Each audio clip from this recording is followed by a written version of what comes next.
And today shall so be declared Groundhog's Day and Doomsday. They're the same thing for Oregon now.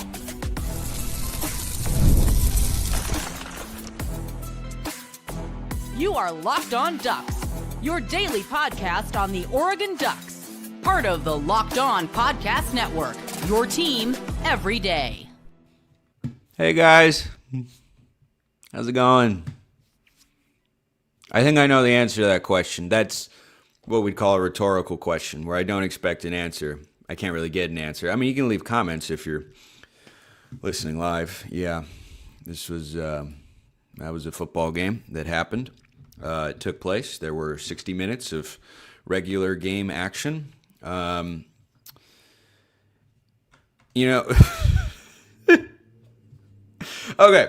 this is Locked On Ducks. I'm Spencer McLaughlin. It's part of the Locked On Podcast Network, your team every day, the number one sports podcast network out there. Thank you all so much. Drop your comments below. I think I know what they're going to be.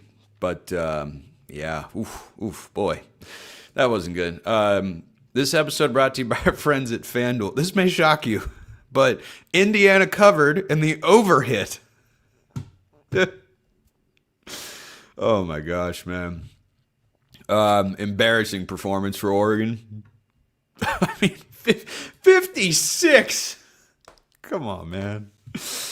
You know the crazy stat?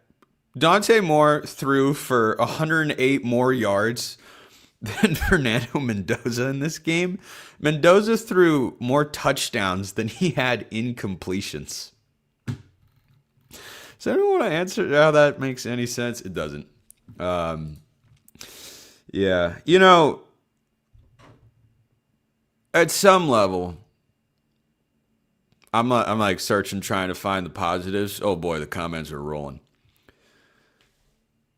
I'm somebody that doesn't generally like change, and I don't always respond very well to it. It's circumstantial, but as a general rule, I like things to be the same. I'm very routine driven.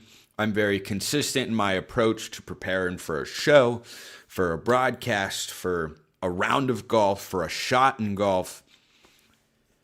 It's nice that I can just establish this as a part of my annual routine. Oregon's going to acquire a bunch of talent. They're going to be good enough with that talent to play with anybody in the country on paper.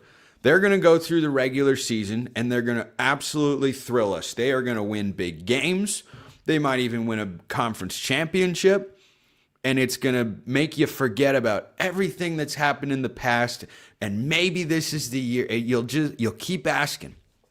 You keep asking. And then we can just count at this point on the fact that Oregon is going to drop a dud when they face a Big Ten team in the playoff. Get this. Oregon has gone up against 3 Big Ten teams in the college football playoff. 2014 Ohio State, 2024 Ohio State, 2025 Indiana. They have given up at least 40 points and lost by over 20 points every single time. So it's nice to know that I can rely on that. It can be a part of my routine. It's not going to be like this forever. I do still believe that it'll change, but I mean, oh gosh. That was so bad. That was so bad.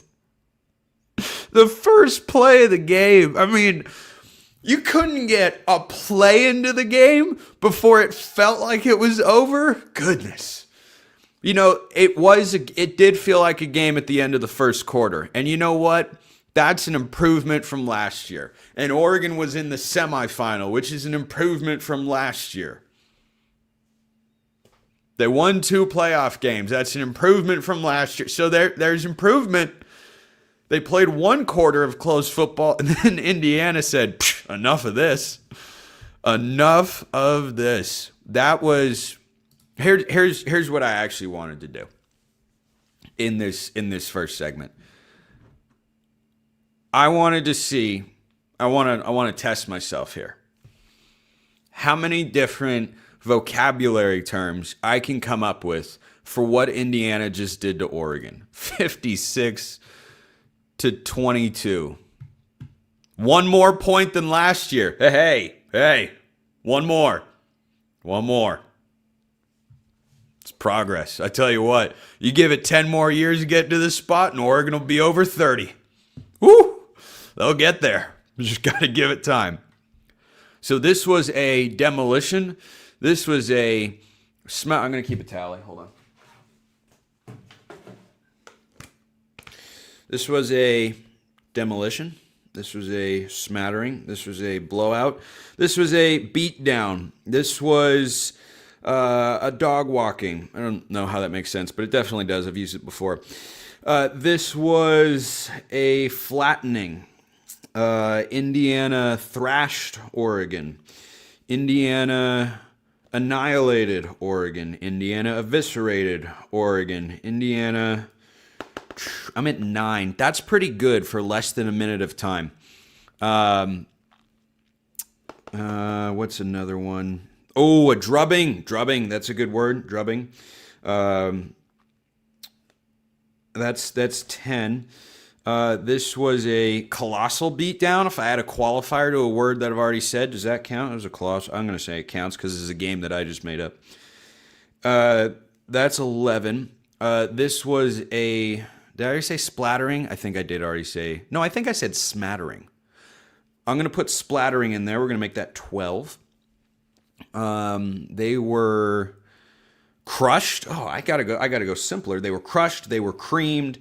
They were... I'm going to come up with 15, and then I'm going to stop. I'm sitting at 14 right now. They were reduced to ash. Okay. There we go. This is 15 ways in about 2 minutes to describe keeping it G-rated, of course. I got out all my X-rated frustrations in the car ride home. There were plenty of them. Don't worry. So Indiana is so good. I've come back to this a lot over on Locked On College Football, and I think it's worth bringing up here. Indiana is unlike anything I've ever seen. There is no precedent of taking a bottom feeder and making them the best team in college football. I mean, they are the best team in college football. I'm going to check our friends at FanDuel here. And, Indiana minus 7.5 against Miami in the national championship game. Gosh, it would have been great cinema. It would have been great cinema, but Curt Cignetti is the best coach I have ever seen. I am including Nick Saban. Nick Saban did not take a bottom feeder and make them into the best team. Or at least this is the best coaching season I've ever seen. Indiana, as I talked about coming into this game, they don't make mistakes. So if you make mistakes, they're going to make you pay. And man, Mendoza was just dialed. And this is going to sound really insane. I mean, this is going to sound, if you didn't watch the game, totally absurd. I don't put most of the blame on the Oregon defense. They didn't play well. Neither did the offense. You know why? Wait for it. This is Groundhog's Day. So, Oregon was outcoached. Once again, Oregon was outcoached. That's what you saw. Kind of looked like there were two coordinators that are getting ready for other jobs, right? Compared to two that are not. Kind of look like an experienced team against an inexperienced team. Kind of look like an experienced head coach against an inexperienced head coach relative to how long he's been there. Remember, Cignetti's been at this more than a decade longer than Dan Lanning when you talk about being a head coach, and I still love Dan Lanning. I think he's an awesome coach. I do still believe, even right now, that he will win a national championship as Oregon's head coach. I am bummed beyond belief, even though there was that thought in the back of my mind that I talked about in the offseason about, I don't know if this is the year. I think 26 would be the year. I was still incredibly disappointed by what Oregon just put on the field. I mean, that was varsity JV. That's what it looked like. 56-22. Oh my gosh. Oh my goodness, Roger Saliapaga caught the final touchdown. How about that? How about that? Dante Moore wasn't any good. I mean, his final stat line looks okay, but we all watched the game. He wasn't very good. And yeah. I bet most of you turned it off. Did any of you know that De'Aaron Hill had a 71-yard run? I got to tell you, I didn't know that. Because I turned off this monstrosity of a football game. So there's a lot to get to here. A lot to get to. So let's keep going, shall we? First, this episode brought to you by Rugi at Ready. Speaking of the word ready, Oregon was not at all prepared. But Rugi will make sure you're ready for whenever the moment is right. Let's talk about something most men don't bring up, but absolutely should. Stress from work, money, life, or being an Oregon fan.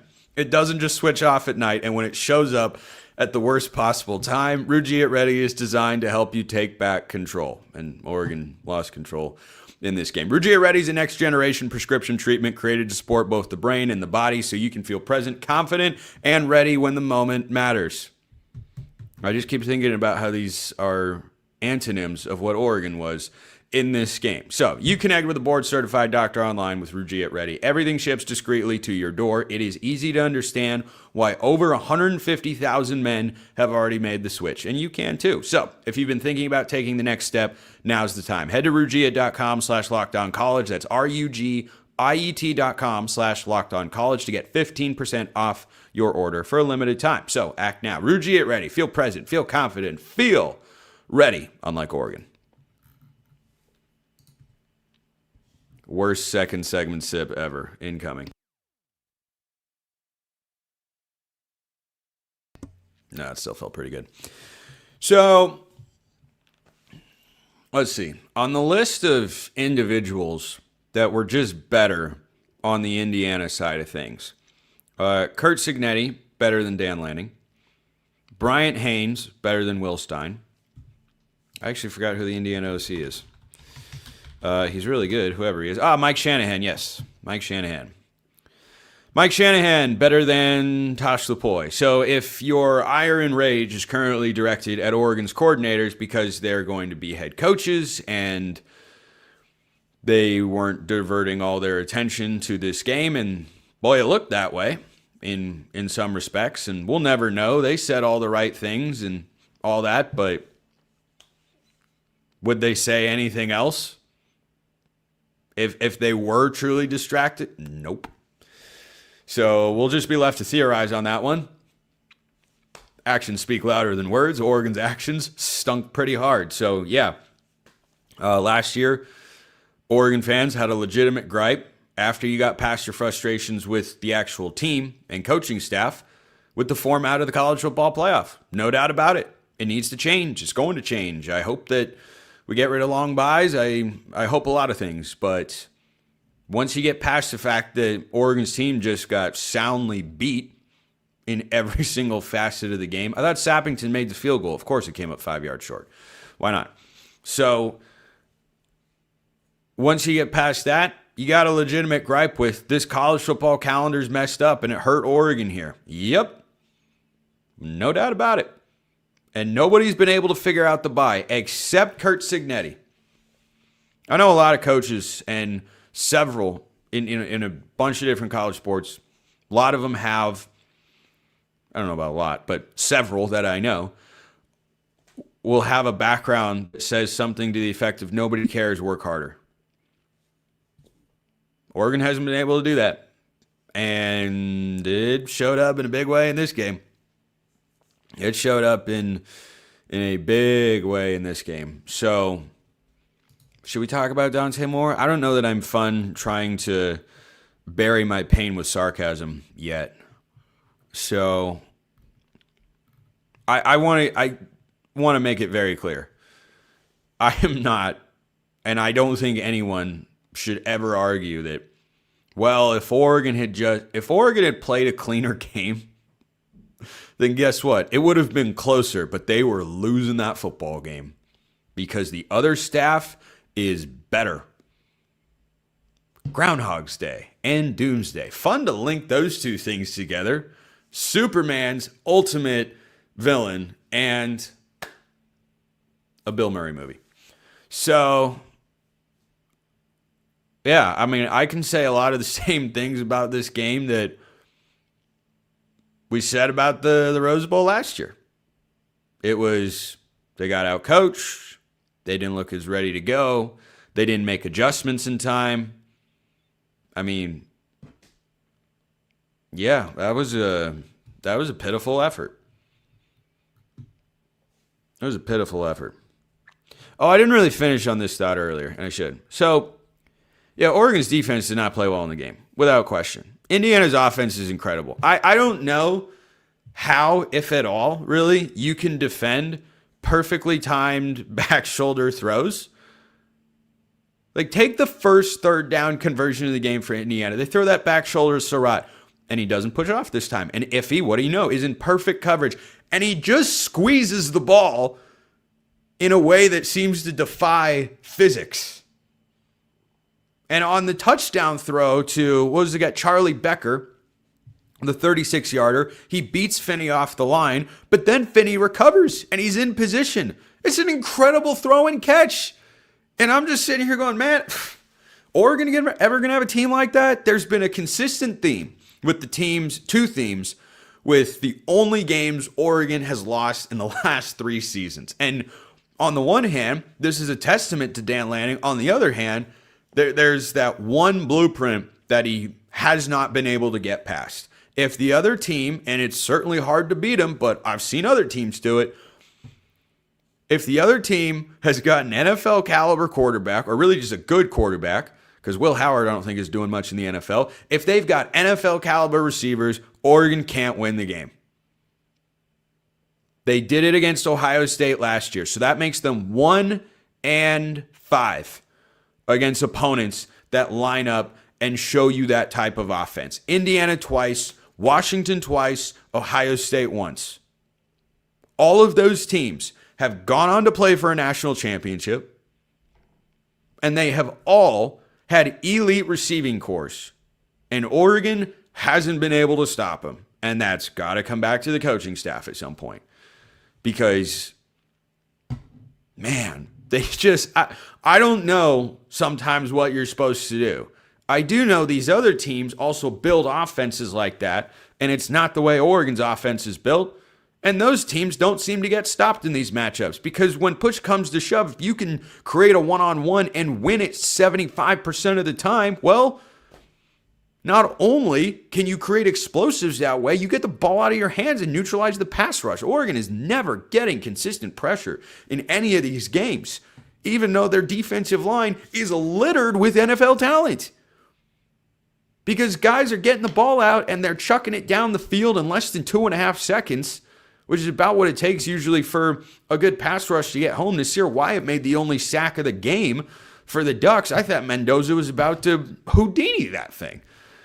Like, everything went Indiana's way on those bounces, but they just went out there and they're just a better football team. They're better coached. They've got a better scheme, a better game plan, and they just execute at the highest possible level. I mean, even early in the game on that first touchdown drive the Indiana offense had, they just do the little things, like anticipating man coverage, because they know on third down, Oregon loves to run cover one, which they did, and they execute a rub route, and it's nothing fancy.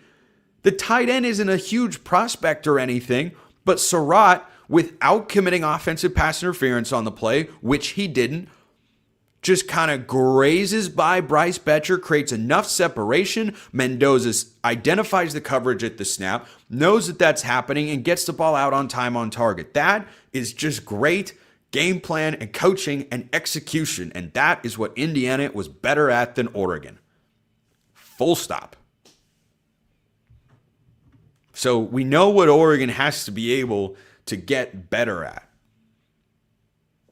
I mean, they only gave up 177 passing yards, but Mendoza was 17 of 20. That's actually crazy. Indiana didn't even have 400 yards of offense. They scored 56 points. Oh, man. I wonder if Oregon went for 2 so that if they got a third touchdown, they could say they scored more points than the year before. I'm just messing, man. Yeah, that sucked. That sucked. So, Indiana's a better team.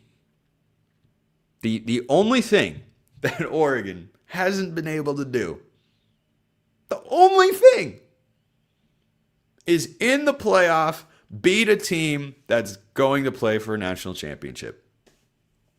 I mean, yeah, that was tough. You gotta laugh at it at some point, right? It's still a great season. It's still awesome to cover. Really was. There are a lot of offseason moves that need to take place. Should we talk about Dante Moore? All right, let's talk about Dante Moore. Because yikes, man. First, this episode brought to you by our friends at FanDuel. Again, this may shock you. Indiana covered and the over hit.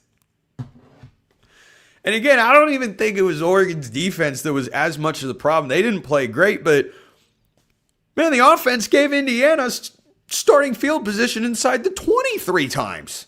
A pick six, a fumble recovered goal to go, and you just can't. And then it just snowballed. And then eventually you realize what's happening. You throw in the towel. I feel for some of those seniors like Bryce Betcher, man. He came back, poured his heart into the team, and Indiana covered in this one pretty easily. So the college football playoff has one game left, national championship between Indiana and Miami. I know who I think is going to win. FanDuel is giving all customers even more ways to get in on the action every single game day of the playoffs, which there's only one left. So got to capitalize. Right now, every college football playoff game day, FanDuel users get a profit boost waiting for them in the app. And what you love about it is you ride with the favorite. You think a team is going to control the matchup like Indiana controlled Oregon, and you get to use the profit boost on bets you already feel good about, like Indiana minus 3.5. That was Staples. That was easy. So anyway, FanDuel is the best place to get in the action all playoff long. Visit FanDuel.com to get your college football playoff profit boosts every single game day. And you can bet the NBA, you can bet the NFL, anything you want. FanDuel has you covered. FanDuel, the official sportsbook sponsor of this, the number one sports podcast network, the Locked On Podcast Network, of course. I will say, there is a vibe to live shows like this that I don't know always comes out when I'm doing a regular show. So, at least there's that. I have over 20 Twitter notifications. I wonder what what folks have to say. Okay, let's talk about Dante Moore. In case anyone needed further evidence that he is not ready for the NFL, I present to you the 2026 Peach Bowl, sponsored by Chick-fil-A, I believe it was the Chick-fil-A Peach Bowl. Yes, college football playoff semifinal of the Chick-fil-A Peach Bowl. That would be Exhibit A, that he's not ready for the NFL. Because this type of defense, with a lot of different looks and zone pressure schemes and simulated pressures and all that, they run it in the NFL too. My guy Mike McDonald with my beloved Seahawks, so I'm sure will find a way to let me down somehow in the postseason here next weekend. He does all that sort of stuff. Jesse Minter with the Chargers, Brian Flores with the Vikings. I'm sure there are many others. This is the reason. It has nothing to do with physical ability. Dante Moore is not experienced enough to go to the NFL. If he left right now and went to be the quarterback of either the Raiders or the Jets, guess what? It would go really poorly. I'd hate that for him. I really would. Because he's an awesome dude. I hope he comes back. It's best for Oregon. It's best for Dante Moore. In this game, Dante Moore was straight up terrible. Straight up awful. And I don't think I have to tell him that. I'm sure he's aware that he didn't play well. And look, I got to give him some respect because He comes out on the first play, and Will Stein's just calling an icebreaker. Few people send me a message, what is Will Stein doing? It's an icebreaker. Easy pitch and catch. Read the defense correctly, make an on-time, on-target throw. Mendoza did it all game. Every time Oregon brought pressure, or the few times they did get pressure, Mendoza had the answer. He knew where to look, where to go, and then he made an accurate throw. And Dante Moore has done that this year. He did not do that in this game, and he doesn't do it as well as Mendoza does.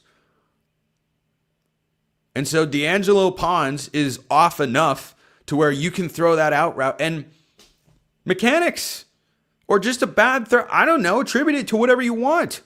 But he throws the ball 3 feet behind where he's supposed to for Malik Benson. You have to miss on the outside with that throw. You can't miss inside.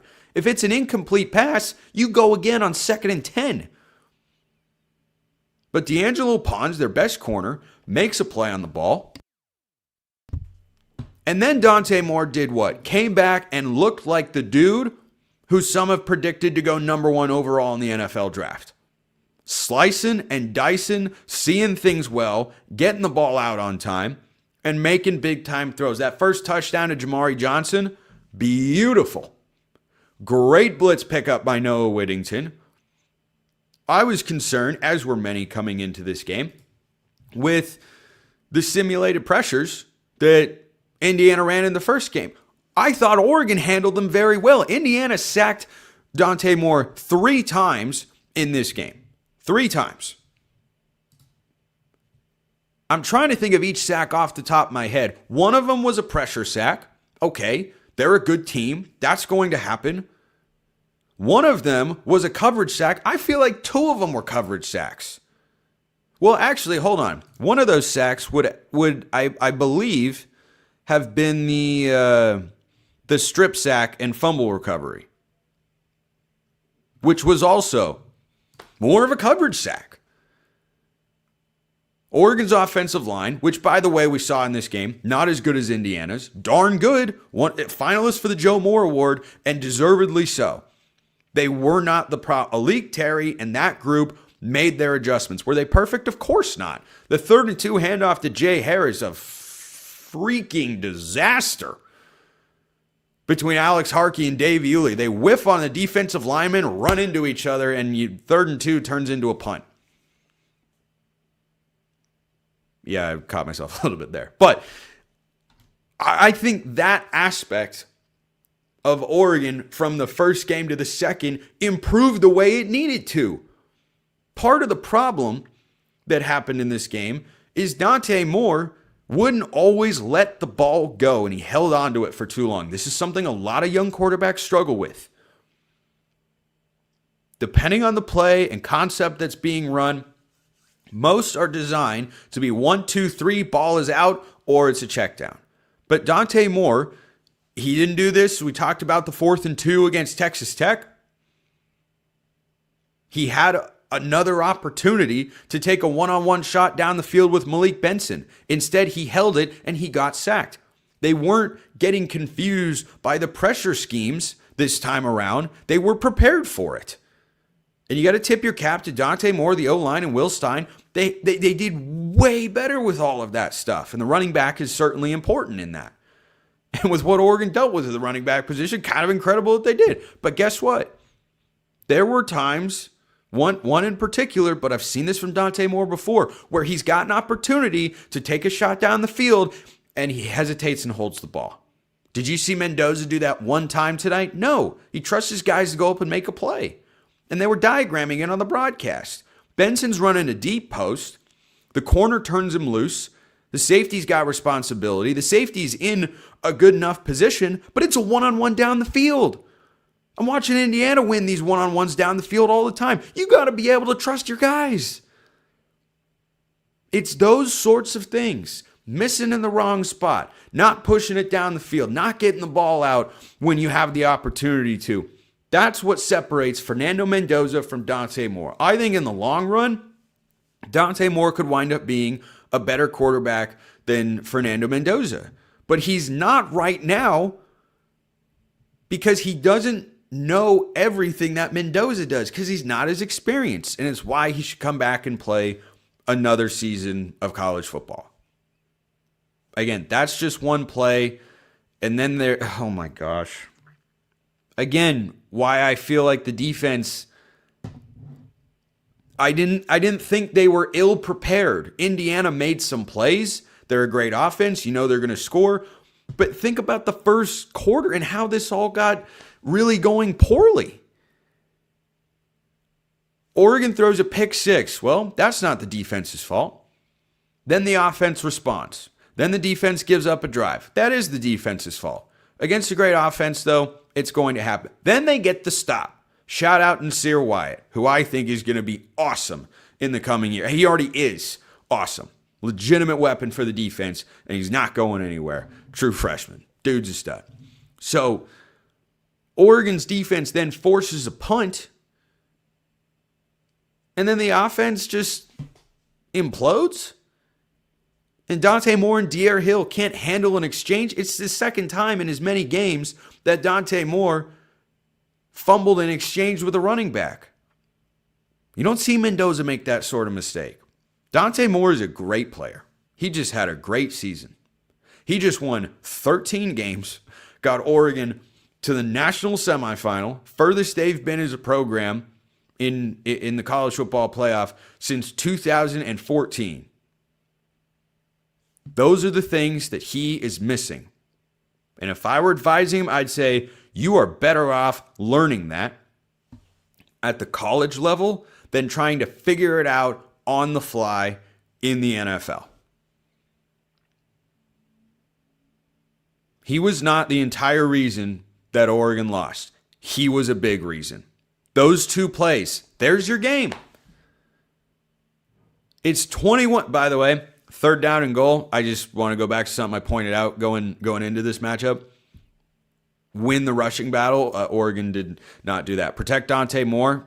Yeah, actually, I think they did a good job of that. Score in the red zone. Well, you have to actually get there when you do. So yeah, not that's 1 for 3 on my keys to victory. Oregon got to third and goal, and it was third and short, and Indiana didn't even think about throwing. They got those great receivers. They handed the ball off. Why? Because Oregon on third and short, not very good. I love Bryce Betcher. Dude has had an awesome career. I think it stinks his final 2 seasons have to end this way. Oregon has to get better at the linebacker spot. They've got to find Noah Sewell types that can stonewall running backs and drive them backwards because they have not been able to do that. So hopefully the young group of guys can get healthy, put the work in the offseason, be ready to go next year. So, yeah, Dante Moore was really bad and then showed flashes of being really good because that's kind of what he was this year. He was far more good this season than not, but in this game, terrible. I mean, a pick six, that's all on him. The muffed exchange, that's on him. That's 14 points that Dante Moore said, here, Indiana, why don't you have this? Not that you need it, but why don't you have it? And so then you're asking the defense to be darn near perfect. Well, then it got to a certain point, and I think the defense just couldn't find a way to win those 50-50 balls, which they haven't been able to do over the years. And Indiana made a couple of really, really good plays. You just cannot make that many mistakes. Dante Moore turned the ball over 3 times. You know, they've attributed one of the fumbles to a team lost fumble, but he was stripped and sacked because he held the ball too long. And Indiana recovered and then scored a touchdown working on a short field. And you just think about the momentum in this game, it all snowballed because Dante Moore kept turning the football over. So if he were to go into the NFL, yeah, I think it would get really, really hard for him. Really, really hard. So I need to take a, 4th segment sip? Hold on. Yeah, I don't know. I'm just going to keep going until I'm out of thoughts, which I'm not even close to being out of, by the way. So, yeah, hat tip to Indiana. Their coaching staff is just much better than Oregon's. Every time Oregon runs into a staff that is good enough to go to the national championship game in the playoff, they have lost. And I talked about the 2 hurdles this week that Dan Lanning was looking to clear. One of them, going up against a more experienced head coach, Before it was Kalen DeBoer. Now it's Kurt Cignetti. You can maybe put Ryan Day in that category as well. He's been the head coach, I think, since 2019. And that's a hurdle. And these are learning opportunities and all that coaches talk and whatnot. But yeah, that hurdle and the rematch thing. So I guess Oregon's got to stay away from these rematches. They are 0-3 in the Pac-12 championship. Was basically a playoff game. 0-3 in rematches in the playoff. Yeah. So, you know what else I need right now? Need a little chapstick. Lips going dry. Give me a sec.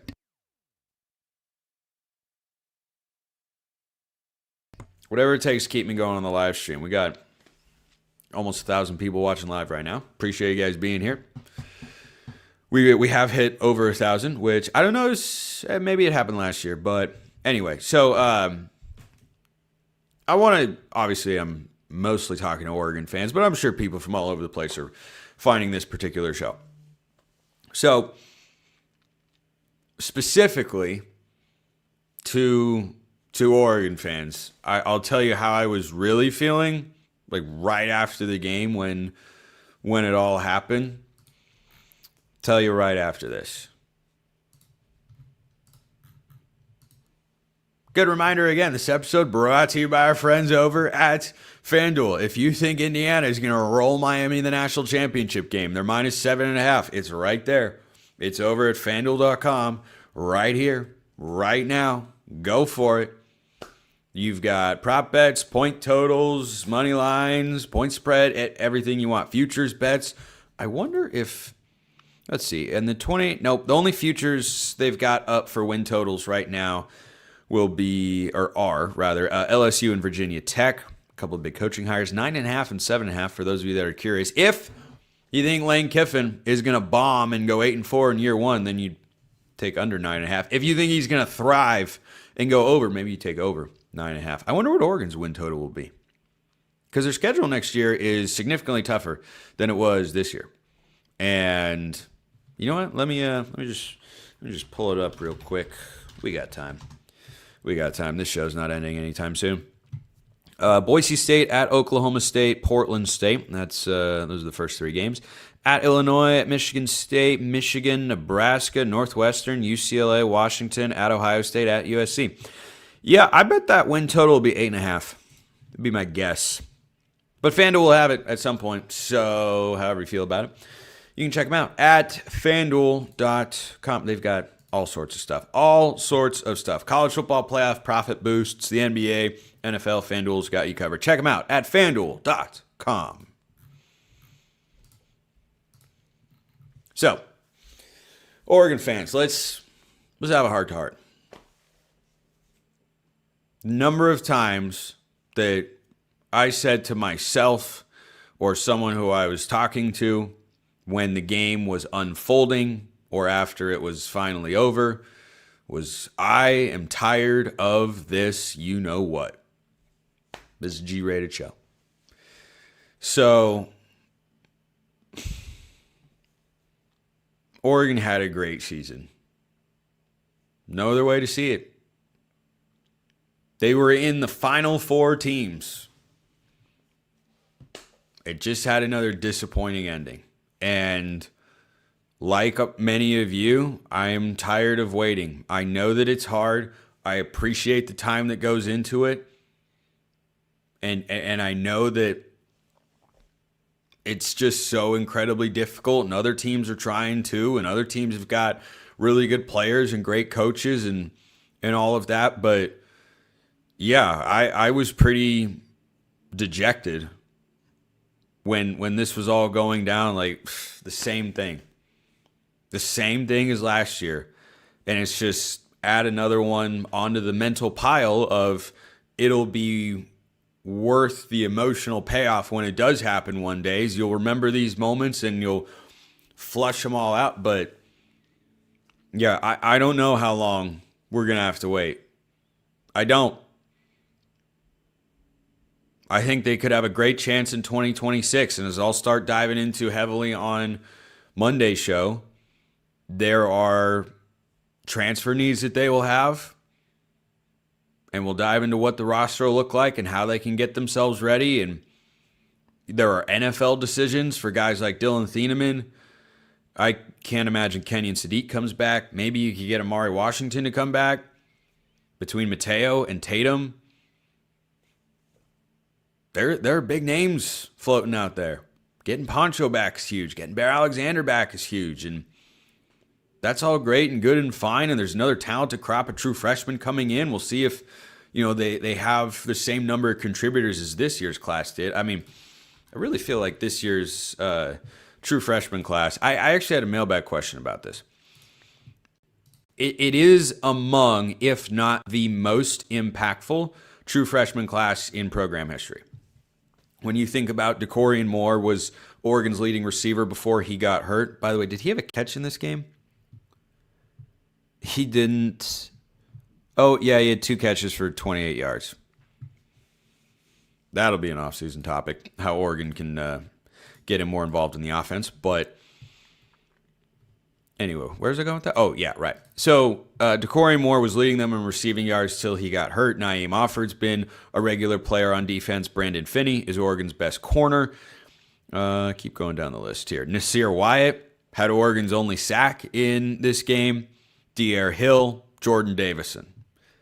And you think about spot contributions from guys like Cooper Perry or Gavin Nix a little bit, or I don't think there was really anybody else. But yeah, I mean, that's an insanely loaded class, and we'll see who those guys could be in the 2026 cycle. It's the number 3 composite class in 24/7's rankings, and maybe Hanacho starts, or Jet Washington. Anthony Jones could be really good. Kendra Harrison, oof, that guy's a beast. He could be really good. So yeah, a lot of options in there to be sure, but it's going to be the same kind of offseason, which is necessarily bad because I love offseason content. I know many of you love it as well. I'd much rather cover Oregon going to the national championship game. I was going to go to the national championship game. I know there weren't a lot of Oregon fans at this matchup, and yeah, on the one hand, that is disappointing. On the other hand, I look at what it takes to have gone to the quarterfinal against Texas Tech, what that trip would cost, and then to go to the Peach Bowl. I think there would have been more than enough Oregon fans, of course, for the national championship game at the Orange Bowl. I think a lot of Oregon fans were holding out for that. Why? Because they've been to a national semifinal before. Indiana has not. And the amount of travel that it takes to do all of this, Indiana is a lot closer to, the places that they're going. The Peach Bowl and where did they play their last game? The Rose Bowl. Rose Bowl is a long trip. And you got to credit Indiana fans for doing that. But, as disappointing as it was to see that this was basically a road game for Oregon with the distance traveled and the percentage of Indiana fans in there, I don't know if you guys have ever heard, I'm not going to take a side here or anything. I don't know if you ever heard the word affordability get thrown around in the political landscape, but it's not a joke. Inflation really has made things more expensive. And when you just do the math on flights, hotels, tickets, food, miscellaneous expenses, what it costs for a family to go to these games? Expensive, really expensive. So I get why a lot of Oregon fans, it seemed, were holding out to go to the national championship game, because this, getting to this game was certainly an achievement, but it wasn't the achievement. It wasn't the one you're waiting for. It wasn't the one you want to necessarily go all out for. You want to go all out and make sure you were there. You don't want to make sure you were there to see the game where they advanced to a place they've been before. You want to make sure you're at the game where they're doing something they've never done before in the history of the program. So anyway, on that front. But yeah, the frustration on my end, incredibly real. Incredibly real. Because yeah, Lanning is only in year 4 and he's doing great.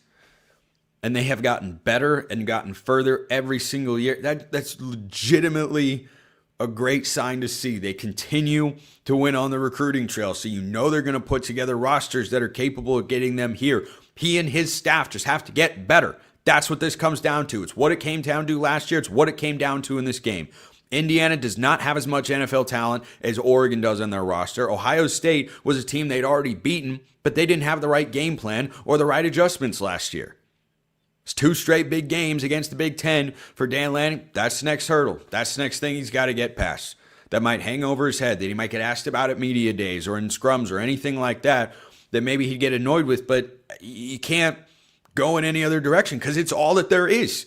That's the only thing that's really left. Can you beat a more experienced coach? Can you beat a team when you're playing a rematch later in the year? And can you win a national championship? Those are the only things Dan Lanning has left to prove as a head coach. And he's done that in 4 years. Pretty darn remarkable.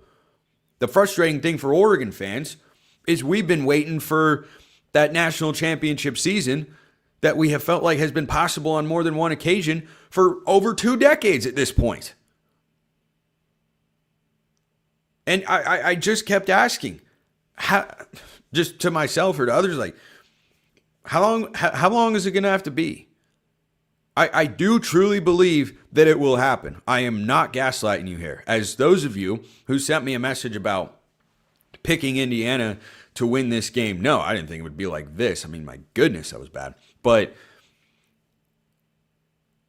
I am coming on here and telling you what I think.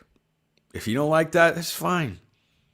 But I'm never going to say something I don't believe or tell you what you want to hear just because I know it's what you want to hear. That's not how I roll.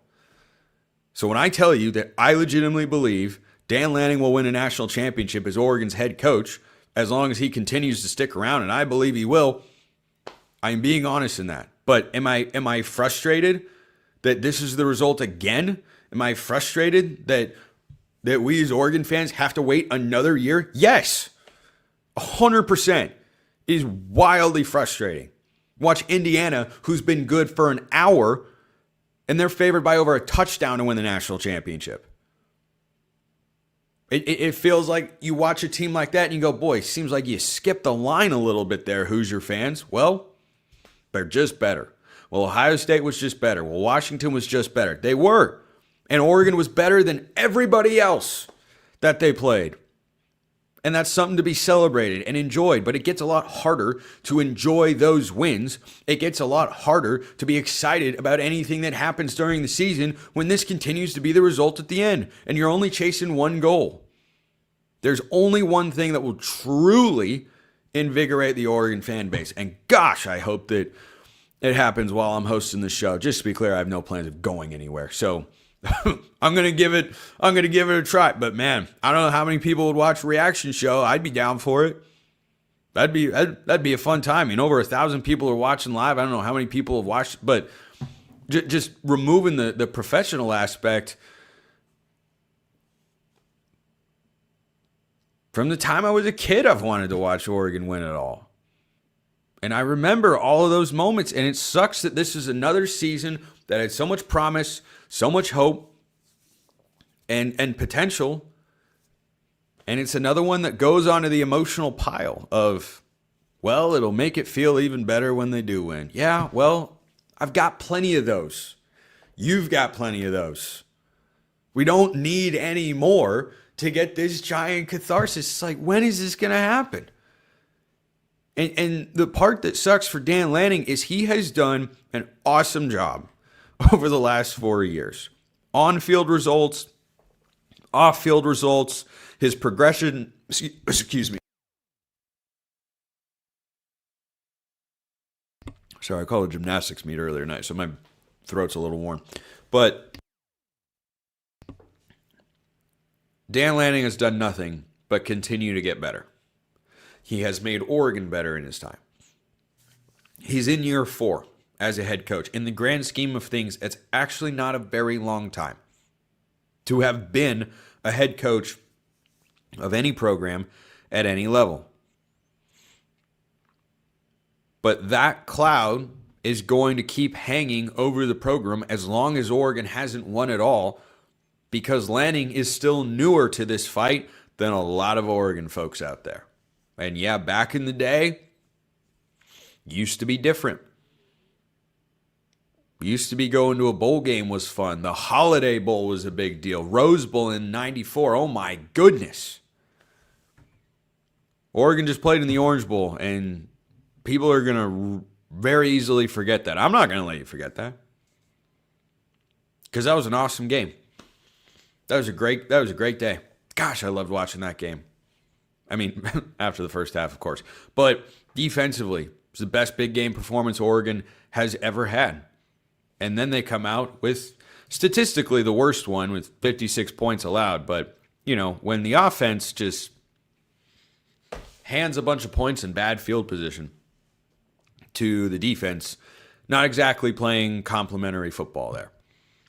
And, now Oregon's going to give it a go with 2 new coordinators who are already on staff. Are they the right hires? Well, we're going to have to see if Dan Lanning knows what he's doing on that front.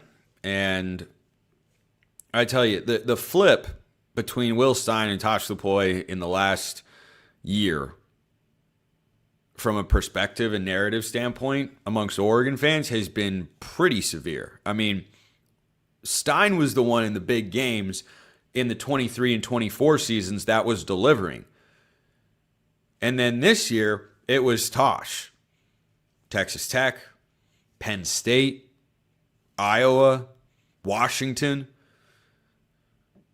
USC. I think definitely goes in Stein's side of the chalkboard there. But I mean, in this game, neither one of them had their side of the ball really ready to go.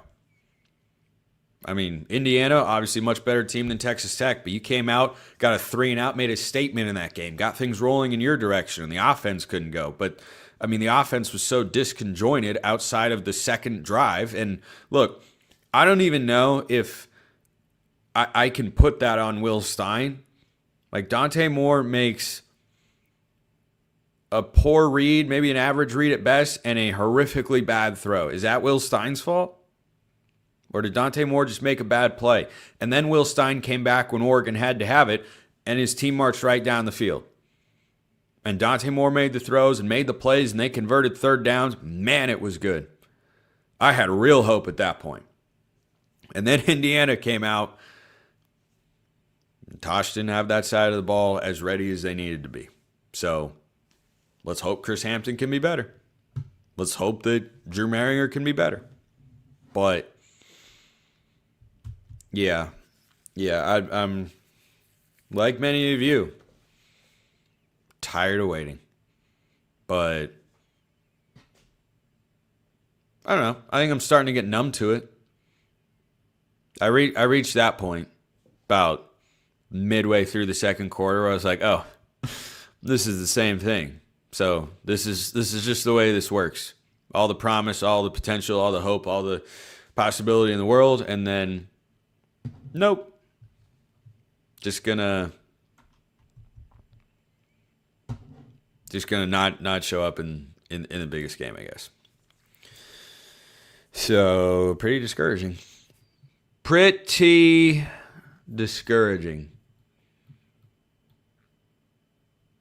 Individual standouts is going to hit very differently next week. I don't even know if I'll do them. Maybe I will. Guarantee you Nasir White will pop up there. Oof. I hate that Sappington ends his Oregon career with a miss. Oh, man, I hate that. Hate that. Oregon went for 2 on one of the touchdowns to score more points than last year, I guess. I don't know. There are more things to be excited about than discouraged by. But the weight of each of those items is different. Because I am excited that Oregon is likely going to lose Kenyon Sadiq to the NFL draft, but be able to replace him with Jamari Johnson, who just had a spectacular year and led Oregon in receiving yards in this game. Now, that is something to legitimately be. He had more yards this year than he had in his entire college career before. I don't think he actually played in 23 redshirted, so he had 13 catches for 158 yards and a touchdown last year. And with Oregon, this year he had 427 yards, a couple scores. So, yeah, there are little things like that. The number of items that I am excited about for Oregon football in 2026 dwarfs the number of things that I am discouraged by. But the weight of those things are very different. Because getting excited about Jamari Johnson as tight end 1 pales in comparison to the utter crushing heartbreak of getting throttled. Oh, that was another one. For those of you that have been with me the entire time, we had or for those of you that haven't been with me the entire time, there was a tally at the start of this live stream. Number of different ways I can say that Indiana beat the living daylights out of Oregon. There we go, 17 throttled. That's a good word. I got to use that in play-by-play more, like throttles down, throttles to the basket. Yeah, that's a good one.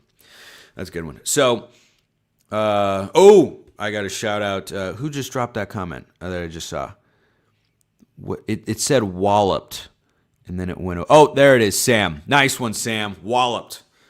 That's a good one. I'm going to put that one down, and then I'm going to put in parentheses, Sam. Nice. It's 18. So, yeah, here's my whiteboard. This is, I've been meaning to take my computer in for a while. Never thought this would make it onto the show. People that can't see don't understand. Anyway, getting this back to Oregon. Yeah, there's a lot to be excited about. You know, Poncho coming back is huge. I would suspect if you ask Dante Moore right now, he's going to say, I don't know. Or if he were being honest, he would say, I think I should come back. Maybe the NFL cares about this game. Maybe the NFL doesn't. But yeah, Dante Moore coming back would absolutely excite me. Because as I've said, since the offseason of last year, like Dante Moore Heisman this season, a lot has to go your way. For a moment there, it looked like I was wrong.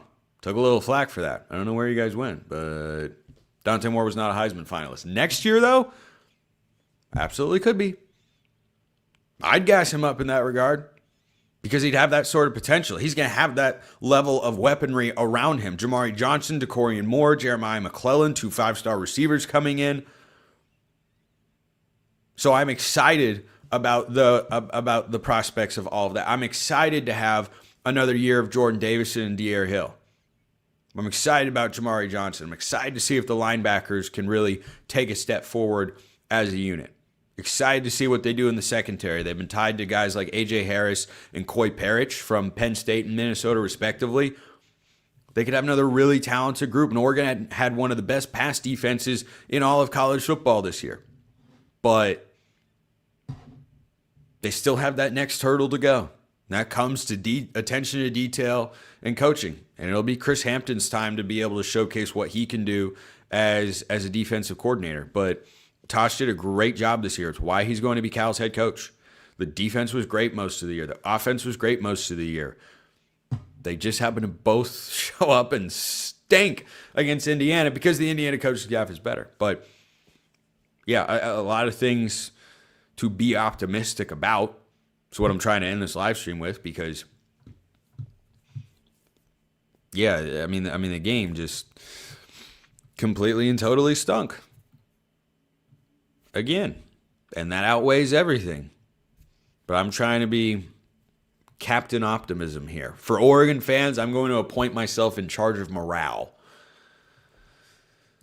I think I've tried to do that on this show. Yeah. How about this? Fernando Mendoza totaled 28 rushing yards. Dante Moore totaled negative 28. There's another point of progress. Last year, Oregon ran for negative 5 yards against Ohio State. They ran for 93 in this game. I mean, sure, 71 of them came on De'Aaron Hill's run, but I've gone this far without shouting out Jay Harris, who I think is still going to transfer. But you know what?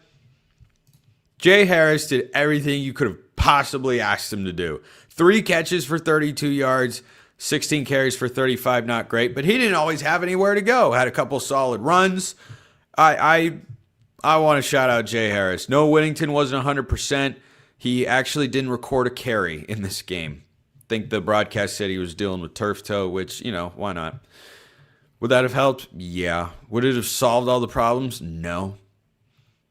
Because one of my biggest concerns there was not just the ground game itself, but the pass protection. Jay Harris and De'Ara Hill had logged a combined less than 5 snaps in pass protection this year.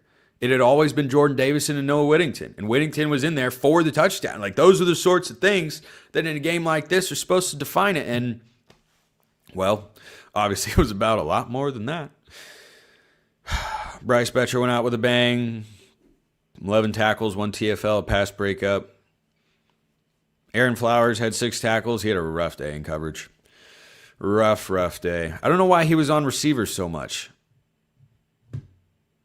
Good game planning from Indiana. But why would it shouldn't have been J.D. Kennedy more? I don't know. I have to go back and watch the game in full to see all of that. Because there were several times where Aaron Flowers is matched up. I mean, he got beat for that touchdown on 3rd and goal. They were pressuring Mendoza. He got it away at the last minute. And Flowers just, I think, was squatting on the line to gain. And the guy just went right around him. He got beat on the first touchdown as well. But he's one-on-one with Omar Cooper. I don't know why that's not a coverage matchup that I'm crazy about. NFL receivers on a safety. Unless you are Caleb Downs or maybe even Dylan Thieneman, but even then, it's just not a matchup you want to try and attack or exploit if you're a defense. But if you're an offense, it's exactly what you want to do. So, yeah, that was rough. Ashton Porter had a nice game. Couple tackles, TFL. By the way, Indiana ran for 185 yards, 4.6 yards a carry. That's not, 4.6 a carry, they had to work for it.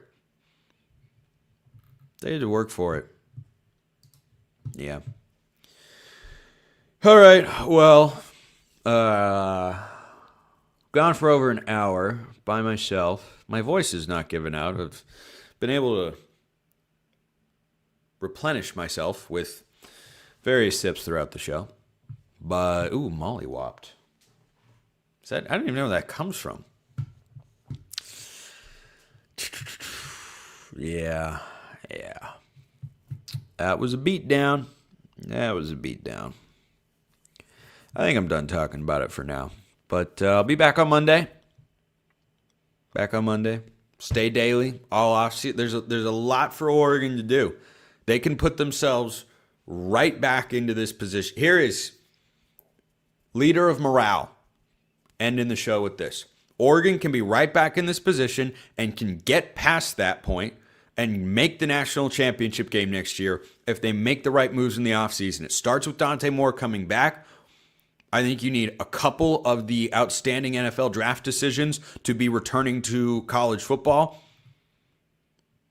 And then the coaching staff has got to improve. And you got 2 new coordinators, but make the right moves in the portal, get the NFL draft decisions you need, especially Dante Moore, then guess what? Oregon can be right back here, and they can rip our hearts out of our chests next season. But hey, I'll be here. No matter what. So that ends this solo live stream. Over an hour. That's not bad. All right, I'm gonna go and react to or respond to something like 30 messages I think I have. So it's probably more than that. I appreciate everyone listening. I really do. I'll see you next time. Hope you have a wonderful rest of your day. And even today, it's always Go Ducks.